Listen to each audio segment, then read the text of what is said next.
સુરત જિલ્લાના પલસાણા તાલુકાના અંત્રોલીમાં દારૂના ધંધામાં બુટલેગરની કાર પર 2 રાઉન્ડ ફાયરિંગ કરાયું.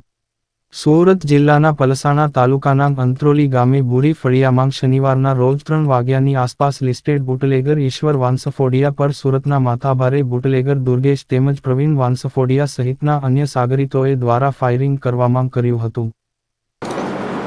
આજે વહેલી સવારે એક કડોદરા પોલીસ સ્ટેશનમાં આઈપીસી 307 અને આર્મ્સ એક્ટ 25(1) અને 27(1) મુજબનો ગુનો દાખલ કરેલો સવારે 7 વાગે.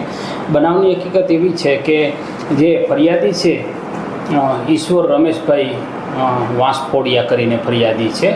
એમની ફરિયાદ એમણે હકીકત એવી લખાવેલી છે કે એમને કોઈ પૈસાની લેતી દેતી બાબતે અગાઉ ખટરાક અને માથાકૂટ થયેલી અને ફરિયાદી પોતે ઓલપાડ રહે છે અને તેના માતા પિતાને મળવા માટે અંત્રોલી ગામે આવેલ અને એ દરમિયાનમાં સામેવાળા દુર્ગેશ રાજભર, પ્રવીણ, સતીશ, કાર્તિક, રોહિત અને તેજસ આ લોકો વરના અને બ્રેઝા અલગ અલગ બંને ગાડીઓ લઈને આવેલા અને એની સાથે માથાકૂટ કરેલી અને માથાકૂટ દરમિયાનમાં એણે પોતાની પાસેથી રહેલ ગેરકાયદેસર હથિયારમાંથી ફાયરિંગ કરી અને જાનલેવા ફરિયાદી પર હુમલો કરેલો.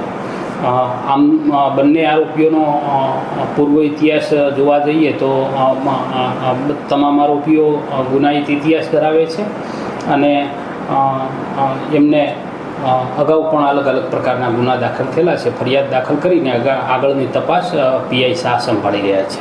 કંચનબેન વિજયભાઈ વાંસપોરા. ક્યાં રહો છો? ભૂરી ગામ. શું ઘટના થયેલી હતી તમારી સાથે? મારા પોયરાને રાતના પરવીન, પછી કાર્તિક, દુર્ગેશ ને રોહિત, પછી પોચી અને સત્ય એ બધા આવીને મારા છોકરા ઉપર ફાયરિંગ કરી. એ લોકોએ કેટલા વાગ્યાની ઘટના થયેલી?